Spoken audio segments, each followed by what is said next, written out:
Hello, everybody. Welcome to today's episode. Quick disclaimer before we start. I am pretty ill. I've got like a coldy, virusy, flu-y thing. My energy levels are pretty low and I'm really coffee and sound really bunged up. But I said I was going to bring it back for these two episodes. All I really feel like doing today is playing Football Manager and watching the Sunday football. But I said I was going to bring it back for these two episodes because we've not really done any Champions League phase so far this season. So, intro out the way.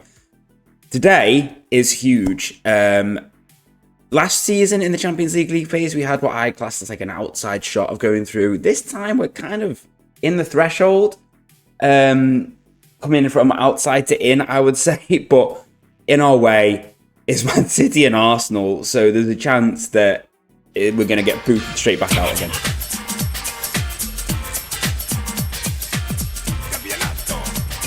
Yes, hello everybody, welcome to the episode. If you want to do us a massive favour before we get started, drop a like down below quickly while you're there. And yeah, leave a comment. What do you think are our chances today? As you can see, we're playing Man City, we're in 4th, we're in 22nd.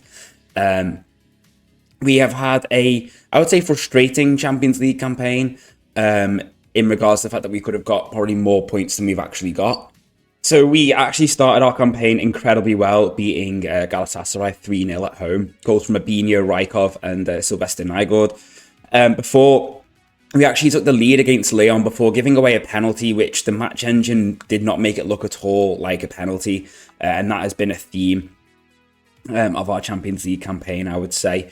Before Barkla, literally, like, it was like a cross, and I think it hit, like, Valson tipped it onto the post or something like that. Either way, it like basically hit the post, cannoned off behind Valson, and basically went a cross goal for Barkla to tap in. Really unfortunate. From what I remember, I don't feel like our play sort of deserved a loss. Let's see, I can't actually remember, but I feel like we were good value. Yeah, we were arguably good value to sort of maybe get something out of the game, but you know, it doesn't always happen. Then we went to Hibs and this was so annoying. We drew 3-3, and both their first two goals were corners, far post corners, and that happened not just in this game, but I think against United as well. Really weird. Like, we've not had any issues at all season, and they just kept sending them into the far post and beating our defenders. Basically, when it happened, we put someone at the specifically marking the far post. Basically, we had like a 5 across, I think it was, and someone man marking, but we just put the man marker just at the back. And I think this was another time when the penalty was really soft as well. 3-3 away to Hibs. We really should have got something out of this game. As you can see, our XG was really good as well, and that includes them having a penalty, much more possession. So we really should have got a win here. I felt like the game was there to be had. And then same story against Valencia. We went as Lyon. We went 2-1 up, 1-0 up, sorry, and then lost 2-1. If I remember rightly, though, Valencia did probably just shade it in terms of overall play. And then the Manchester United game. This was an epic. We were 2-0 down at half time, and then we pulled it back to, I think, to 3-2. It's 2-1 before Kamlashev somehow managed to palm a cross into his own net. And then next thing, it was 3-3, as you can see. And then it went 4-3 straight away. And then, yeah, they ended up winning 6-3.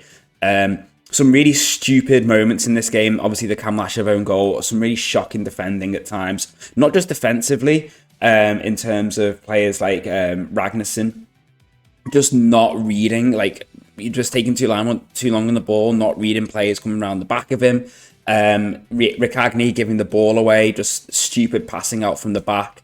Even though we'd said, like, you know, go more direct and take fewer risks and stuff. Really, really frustrating. Generally, just some shocking defending. Real shame because, as I said, we pulled it back to 3-3. But then we managed to beat Freiburg 2-1. And that was pretty nice. Fairly even game, but yeah, we got the win, and it's put us in really good stead because we're currently, I think, in 22nd with 7 points. So theoretically, general rule of thumb does seem to be number of points per game, like 1 point per game plus 1. For some reason, this is taking forever to show this. So really, I think we need to try and get 2 draws minimum from City and Arsenal. If we can somehow steal a win against one of them, it'll pretty much guarantee us. I think if we lose both, we're dead and buried. We're not going to get through. Elsewhere, comfy 2-0 win in the cup final. And a fairly routine league win, just that one defeat all season, which came in the first game. HF24 are going into the Europa League with Breither and Greta this time, going into the Conference League. We still don't really have, like, I would say a set in stone top 4. HF24 and Breither kind of seem to be in there all the time, but the fourth place seems very sort of variable as to who gets it. It's influenced a lot by teams like Starnen and Fram. They're very up and down, so Fram actually went down this year. These can either be really good or absolutely abysmal. In terms of loans, not really many at all, to be honest with you. We've managed to extend 4 loan deals, and Nicolas Zander is still not playing out at Mainz, even though we've spoken to the manager countless times and been like, why aren't you playing him? Why aren't you playing him? And apparently it's outside of our transfer window, that's why. So I'll probably look to bring him back once our transfer window opens. But I'm not going to go into this too hard this episode because it's very long-winded, and it'll be something that we'll touch on next time. I might just devote like a mini episode just solely to the loan farm, or at least sort of just dwell on it then. We have basically gone to town. So Second Yellow Card has in his last episode was talking about the loan farm, and is building a nation sort of summary videos, and he's released like a cheat sheet for it type thing. So we're going to put it to the test. But basically, I scouted at the last international break in September. I scouted all the under 21 international teams in their like respective groups. So we just did Europe and we did Africa for now, and then the next one I'll probably look to sort of then move the scouts over towards like South America. But basically, long story short, anyone who looked vaguely good or had 2-star current ability with the potential for more, or even sometimes 1.5 ability, we basically just signed them. So players like this guy, Hugo Naya, actually looks like he could potentially be quite decent for us anyway. Only 17, coming in for 73,000. Quite a few free signings. This guy is actually a free signing to be our backup keeper. Just because Adelson Almeida, seem to be able to consistently get him out on loan now. So he's basically going to be a loan farm keeper for the time being. And this guy's basically just going to come in to be a backup. But as you can see, lots and lots and lots of signings. Some of them are first team players. Most of them aren't. Like this guy, Matteo Arelli, is a first team signing. He doesn't like big matches. Basically, he came through as a top target recommendation from our scouts. And when I looked on his profile, Man City were interested in him. So I thought, well, I'll try and bring him in now. And then hopefully, like if he has a decent season, like a bigger team will come in and bid for him if they sort of retain that interest. He does look technically very, very good. He just doesn't like big matches. So I'm hoping that he's someone who can do well for us, and then we can flip him on. We're bringing him in for 1.8 mil, and we put a 3 mil release clause in his contract. I think it's going to amount to 2.1 million in total for him, but yeah, 3 mil release clause just to give us that little bit of security on a transfer front. Cornelius Hansen is someone who's basically, we agreed a loan deal with him when he was 17, and I think we do have an option to buy for him as well. He might be someone who could potentially come in and be a decent player for us. I'm trying to get them in all young, so they basically develop into homegrown players, same as Daniel Leinard. Not someone I'm really expecting to be a regular first teamer for us, but certainly someone who can do a consistent job as a squad player. Again, we have an option to buy him. Otherwise, I think the only other player that we signed who I was sort of vaguely optimistic for is this guy, is Khalid Mejri, Tunisian player. Looks like he could be a really good midfielder, actually. Some really decent tempos. But yeah, he came through as a 2-star, and I saw some of his technical attributes already before we had the full scout report, and I just thought I'll just bring him in. But again, someone who can always go out on loan if needed. And some of them we have spent a little bit more than I intended on. But as you can see, 2-star winger. They can potentially play at left wing back, and we do need some left wing back options. But this guy, Lucas Nemec, is probably just going to be going straight out into the loan farm. Same with Nicholas Becker. Yeah, basically I've just looked for like 2-star players who I thought could potentially do a job out in the division. So yeah, we are basically going to do that as a bit of a test. We're going to use these players just as a sort of a way of seeing if we can get it to work. Most of them are coming in, except for the first team players that we're looking at on... might have to play my Tuca, actually. on like, you know, fringe player or youngster or whatever option. So game time unhappiness shouldn't really be an issue for us. Oh yeah, another guy we're bringing in is Diego Polo, a free signing. Again, he was sort of 2-star rated, so I'm hopeful that we can get him out on loan. But either way, he looks like a decent player, but he will count as a non-EU player. So, but I'm hoping that those 2 stars will encourage like teams like Braither and stuff to bid for him.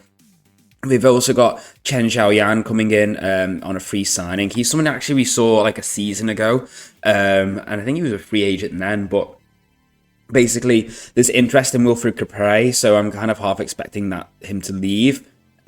He's got interest from China and from Saudi, so I brought him in. He also, I don't think, likes big matches, but he's pretty decent and looks pretty solid defensively. And also, I'm hoping he might give us a bit of like an income boost in shirt sales. You can't see all of his stats because my face is in the way of the physicals, but acceleration of 11, agility 12, balance 17, jumping reach 8, natural fitness 8, pace 13, stamina 12, strength 14. He can play at left back, so I might look to retrain him as to a wing back. And he can sort of be a more defensive option, but just someone I'm bringing in purely just in case Capray does leave. And we've also got Marquinhos back now, as have we got Adinho back as well. So we may see the midfield pairing of Adinho and Abinho today. Diarra Subra has kind of made his name as our sort of first choice ball winning midfielder currently. Delanga has been injured as well, but he will start coming back. Lerver is also now happy to stay, which is really good. And then I think we're just going to go with the team is going to be Sylvester and Julian up top. There is interest, or there was interest in Rykov and Sylvester, so I'm not sure if either of them are going to end up staying. That still seems to have gone. Genoa want Rakagni, but he agreed with us that if they bid 1.1 mil, then we'd sell him, and they were offering like nowhere near that. So yeah, we couldn't agree a fee for Kamlashev in the end. He didn't, well, we could as part of his loan deal, but he didn't want to negotiate. Otherwise, I think the only real change we've made is Schmidt out for Matuk, because Schmidt was a little bit tired. I always like to try and play the freshest players as possible. And then Trifonov, Ragnarsson has just been pretty solid still. Trifonov's been great. Kone's been brilliant. And then, yeah, I think we just go with that, and let's see. The only reason I'm not playing Lerver is just because his match sharpness just is worse than Matuk's. So this time we're away to City. Last time we played them, we were at home, and we actually took the lead. We did have a chance to make it 2-0, and then Erling Haaland remembered, just to start playing football. Also just realised Valson's kit is, because as you can see, we've got the new kits, but Valson's kit is, why is it lagging? Valson's kit is quite similar. To our away kits. We should probably look at changing that at some point. Yeah, I don't know why it's sometimes I find, which may sound really obvious, instinctively I just shut my laptop, and sometimes I find actually if I restart it, it tends to run a lot better. But yeah, we've done our kits, we've done kits for all the sort of teams in the top 2 divisions in Iceland as well now.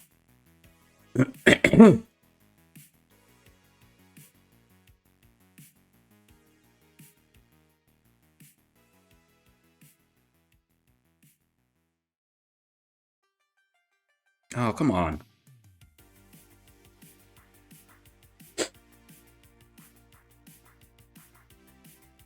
I should have known this was going to happen when I was trying to like click things before and it was taking its time. I should have just restarted my computer. Oh, and it's 1-0 already. Is it? Well, I didn't see the Lino flag. I don't think he was offside. Yeah, I didn't think he was offside.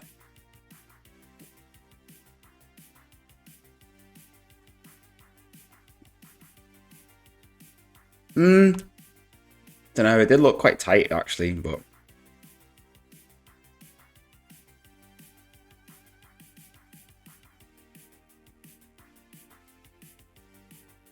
Go on. Straight at the keeper. Straight at the keeper. But you know what? I admire the endeavour. I will actually go on to hit early crosses, because that does seem to work for us sometimes. I don't have a separate tactic, by the way, for these sorts of games. I don't alter instructions too much. Maybe just like be more disciplined, or, play for set pieces sort of on from the start, but usually it's just cautious. I sometimes find that messing around, having two different tactics can just impact on your tactical familiarity and consistency. And it doesn't work. No. Great defending from Ricagni there.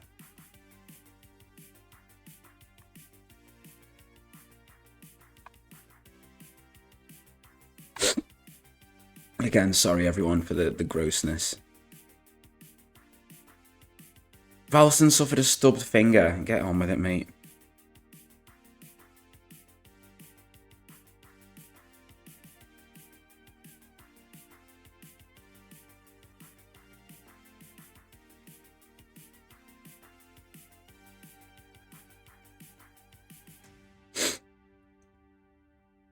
Oh, Ansu Fati's injured. He just pulled up then. Oh, come on. Great save. I think Fati's going to have to go off because it looked like he literally just pulled up. Which would be good because he's causing us all sorts of problems.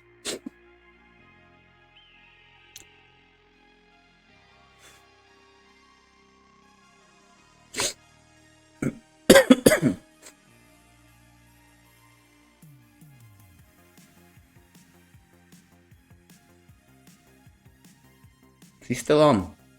No, he is flagging big time, but he's staying on for now. Good hands, Valson. Good hands. I'm not going to take him off because he's stubbed his finger.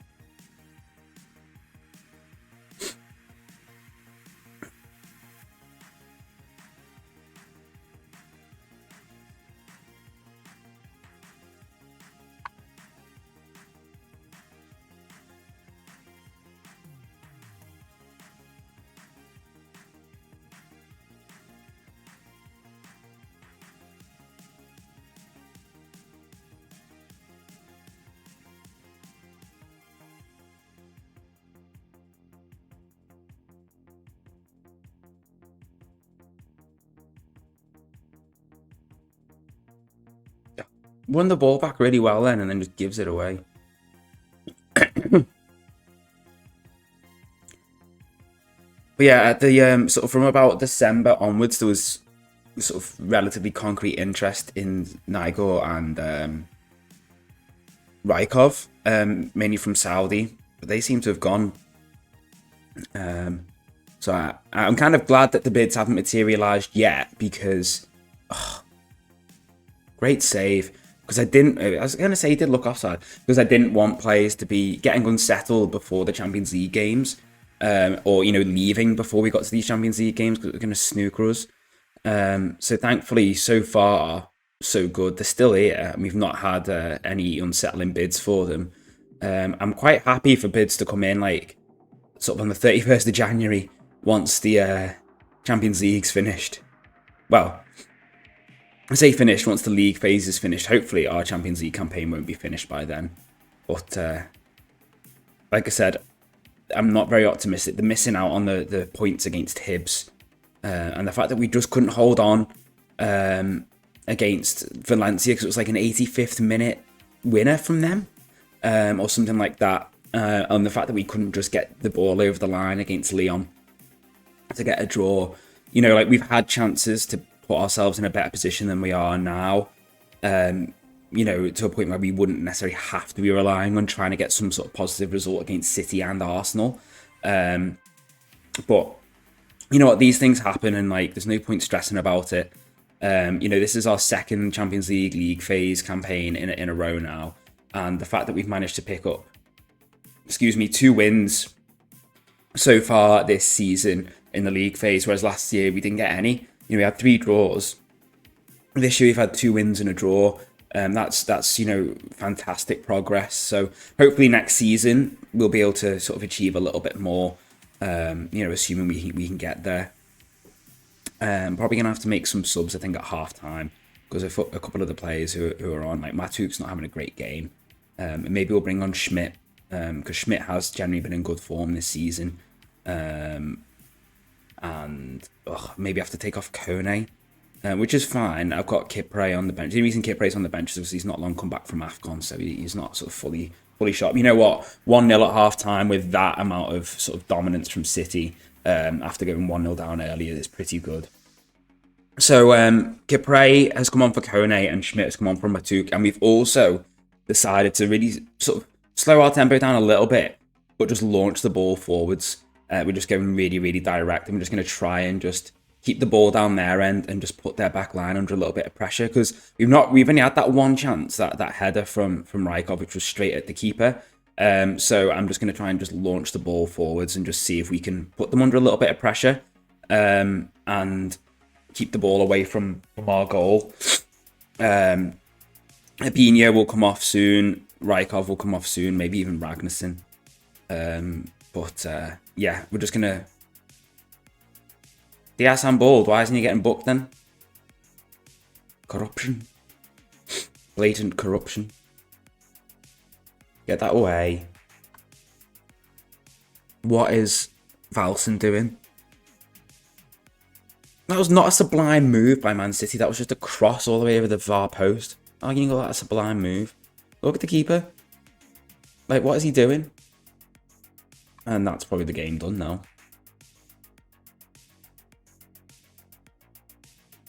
Let's be honest. Bernberg has been in good form this Champions League campaign. I think he's got about 3 or 4 goals. Right. Ragnarsson off. Peachy on. Valdemarson on. Argument for bringing on Suarez, but Rykov's more tired and having a worse game than Sylvester.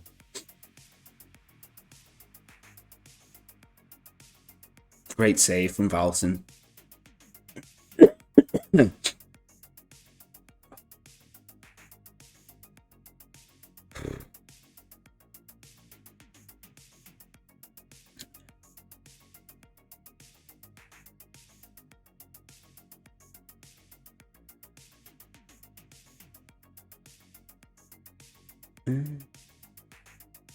Okay, that was well played through. Nice. Decent passing. Ah, lovely. Go on, Valdemarson. Go on. Why? Why? Why? Why did he do that? How many, like, so many times this season he's just shot from there and just buried it into the bottom corner. Why did he do that? Oh, so annoying. Oh, God. Why? Why would he do that? That was a lovely move. The ball from Schmidt was fantastic, and he took it wide when he should have just shot. What an idiot. An absolute idiot. So unlike him. So unlike him.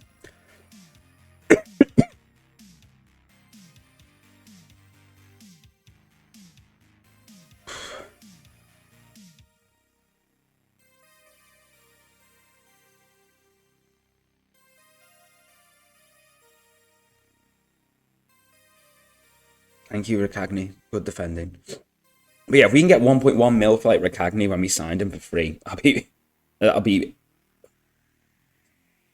a brilliant bit of business. What can you do? You got Phil Foden, you got Jamal Musiala, and you got Erling Haaland all playing against you. This just shows how much progress we still got to make before we can compete with these guys. So much work to do.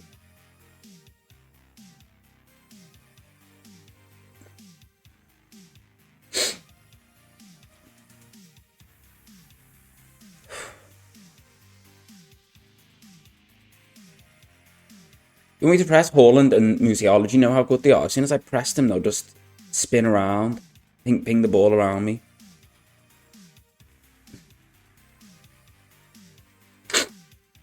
So, we need to somehow get something out of Arsenal. We basically need to win it, really. I can't remember if we're at home or not. But yeah, we need to somehow get something against them. You know what? In this half, we have created more chances. You know, we've got more set pieces. And we have created a few more chances compared to in the first half. Oh, for feck's sake. Phil Foden's just like absolutely ripping us apart. How many has he got? All 4 assists today. I don't want to watch you crossing the ball in Phil Foden. Has he got all? No, he's got 3 assists.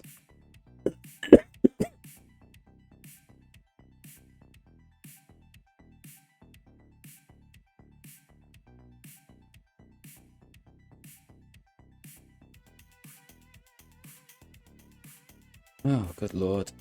Oh, for Phil.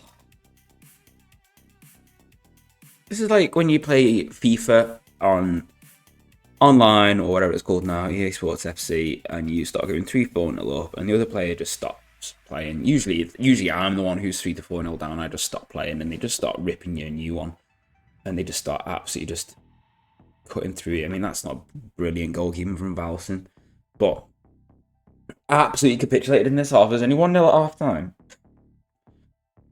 and yeah, just absolutely lost it. I can't believe Valdemarson didn't shoot when he was through on goal and it was 2-0.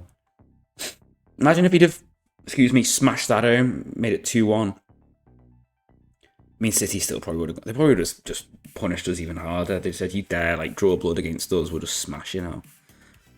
Never mind. Never mind. They're a very good team. We can only dream of having a. Their our total wage budget, is something like 100,000 and like 110,000 or something like that. I doubt any one of these players in this starting lineup is on anything lower than that.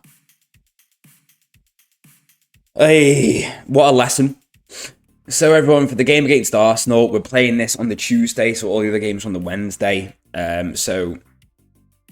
Yeah, we're gonna know our fate on the next day. Unfortunately, it would have been kind of handy to sort of know exactly where we were lying at this stage, but we know really that we need to get a win. We're at home to Arsenal. I don't think it's going to happen. The best we can hope for is a draw and just pray that somehow that's enough.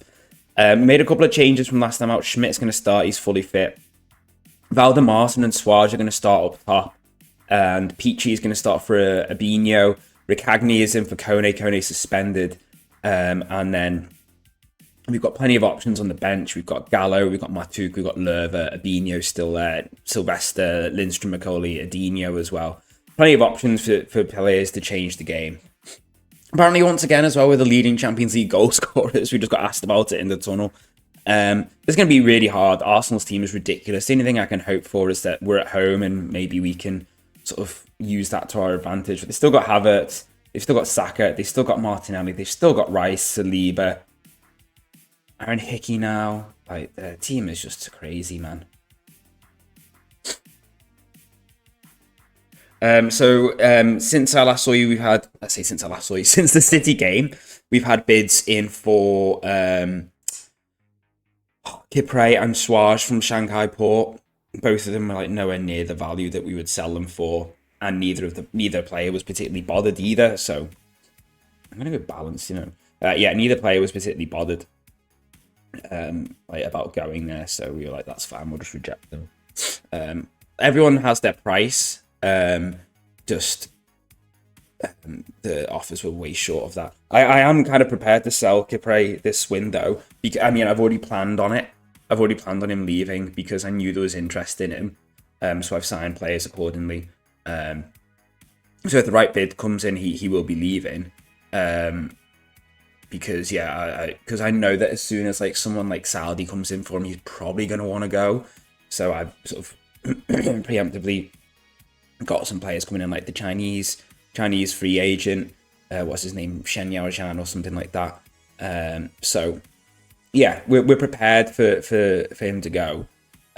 Schwarz, I don't really want him to leave, but I have options coming in were he to leave. He's just been a real servant for the club. He always comes up with big goals. He's just a brilliant player. Generally very reliable, very dependable. But equally, if a bid comes in for him, then and he wants to leave, I'm not going to stand in his way. But so far, he's been quite happy to stick around. This is probably going to be a goal. Oh no, as well blocked. I honestly had visions of that just flying in. I mean, it's still not over yet. It still may well be a goal. Oh, well, in Bamberg.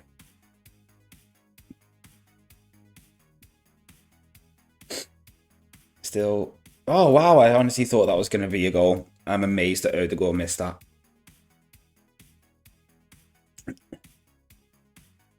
Obviously, we did play. Now, the assistant was telling me to get them to distribute to centre backs. We just distribute to the full backs typically, just to sort of try and get it away from our goal, but somewhere where we can, you know, keep hold of the ball. There was a pass on to Trifonov then, and he is offside, surely. No? He wasn't offside, he hit the post. I honestly thought Valdemarson was offside. Yeah, I just find neither of our strikers, even when Rykov plays, are particularly amazing aerial presences. They're good enough, but they do, you know, if they come up against any sort of vaguely, like, for God's sake, high-level defender like we're playing against Arsenal today, it just doesn't work. But we also like to try and keep possession. I would be amazed if this gets disallowed. I am amazed. I honestly just thought it was going to be one of them where, like, he was going to look like he... Oh, actually, he was miles offside. I honestly thought he was going to be onside. I don't want Magnussen man marking Odegaard because he's going to cut inside and then leave Saka, like, completely free. Don't lose it. Schwarz feeds onto Peachy. Come on, Emiliano. Look at Trifonov. Finds him. Finds him. Finds him. Finds him. You just shoot when you're here, but when you narrow the angle, smash it across goal. Good God.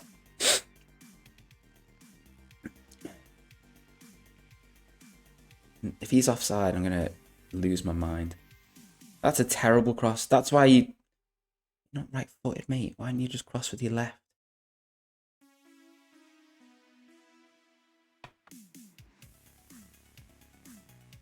I mean, 0-0 at half-time, and possession-wise, they've got it, but chance-wise, it's pretty even. So we're just mixing it up a little bit for this half. Passing to space, a little bit more direct, early crosses, just to see if we can pose a different kind of question to Arsenal and see if we can, yeah, just give them a bit of a different problem to deal with, potentially, see if it will work. It might not do, but we've got to try, haven't we?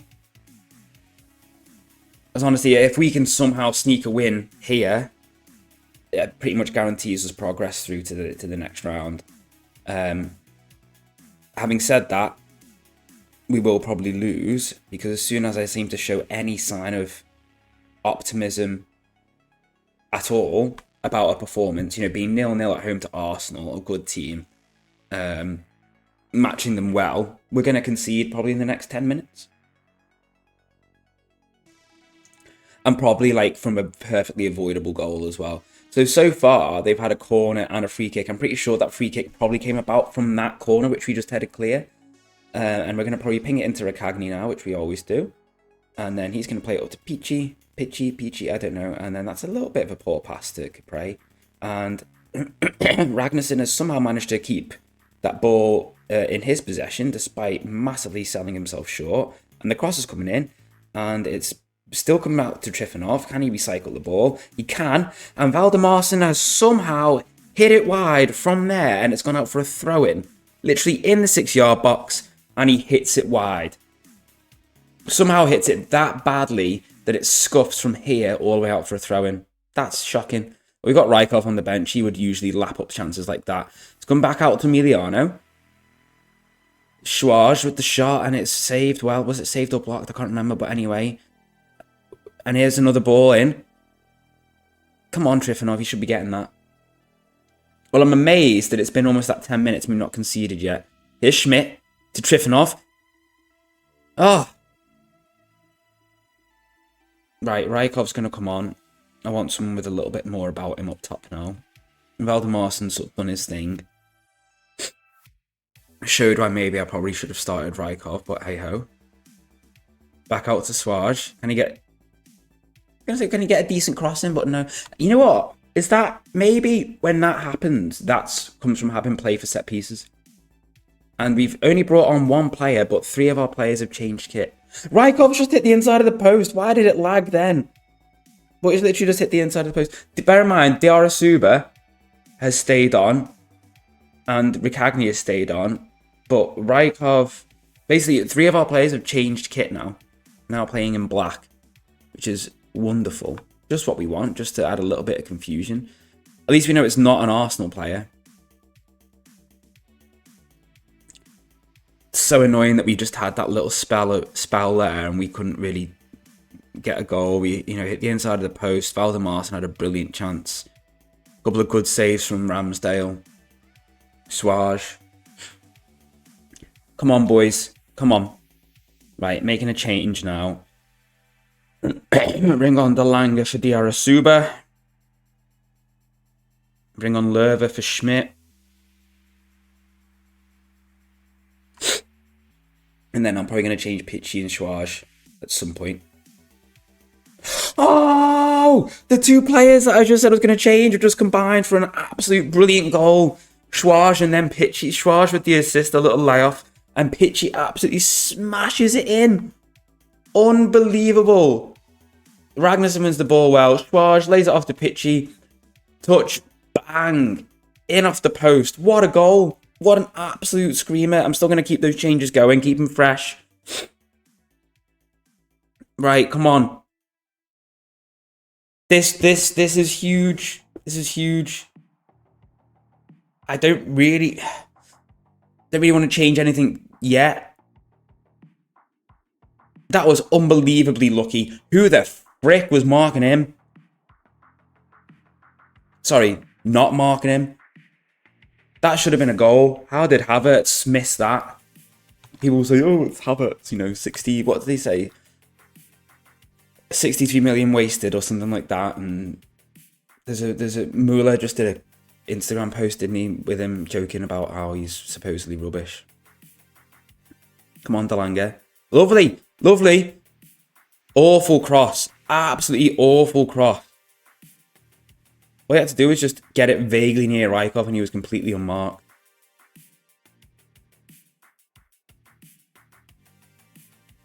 No. Friggin' hell. Right, we need to change this now. We need to change this. Focus, because they are just starting to ping it forwards now. So we're going to time waste a little bit. We're going to slow it down.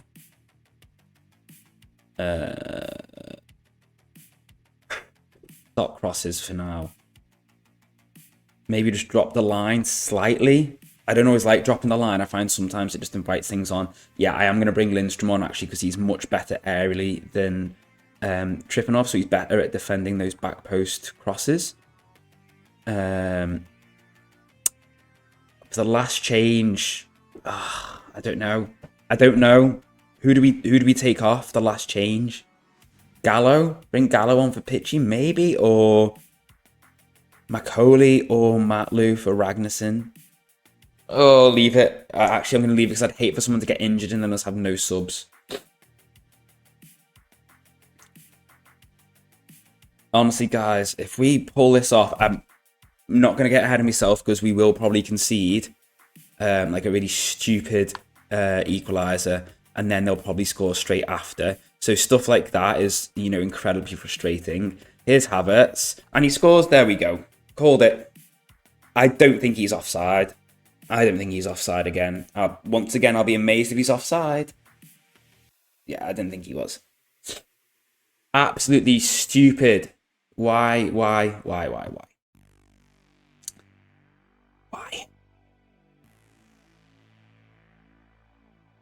Right, I'm gonna take Peachy off because that was definitely on him because he's not. Oh, you moron! Absolute moron. Well done, Tom.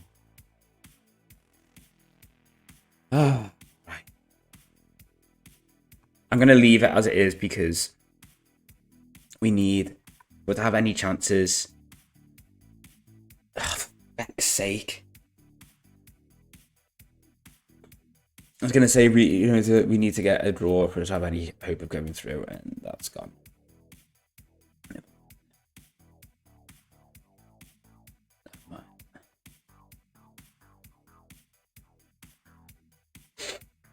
I called it though, didn't I? I said we're going to concede a stupid equaliser and then a preventable second goal. And that's exactly what's happened. It's exactly what's happened.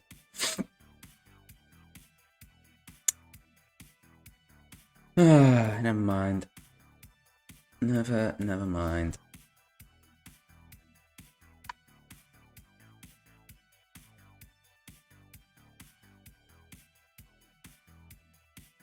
We were allowed to dream for a brief spell. That's brilliant, isn't it? No one's there. No one's there.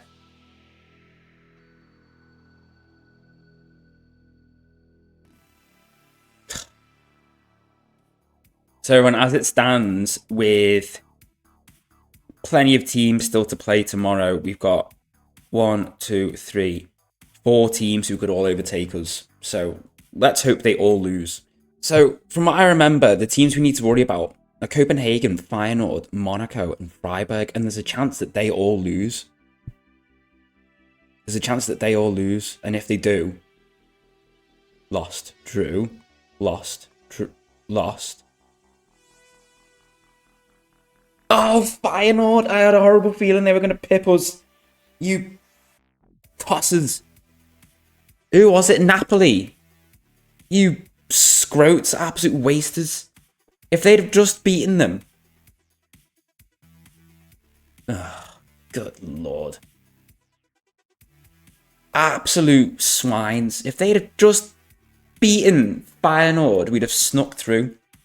Well, you know what? It was a great journey, and it was so much better than last time.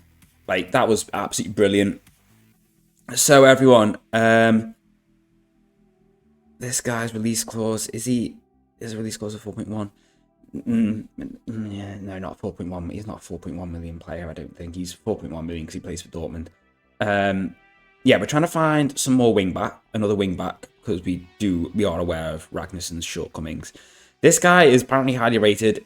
There was actually 2 other players that the recruitment focus found who I actually think are better than him. I've just got to try and... yeah, I actually think the 2 players that our scouts found were better. The other ones, so we are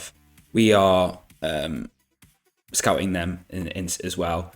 Let me see. Yeah, they're not even coming up in near matches or in progress. So yeah, we'll see what their scout report comes through as.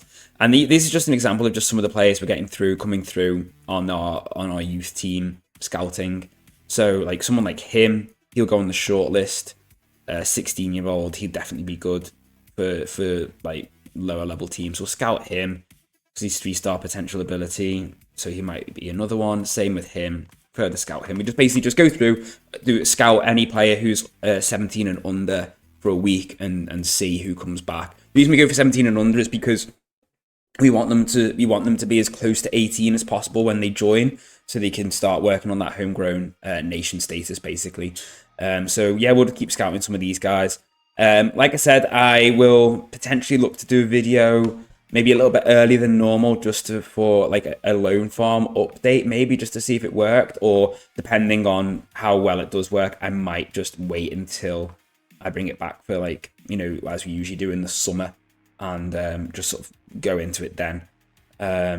So yeah, I'm just going to go through and carry on with scouting some of these guys. But otherwise, everyone, so close, guys, so close. But we are getting closer. So hopefully next year we'll be able to do a little bit better. This guy could be an option, couldn't he?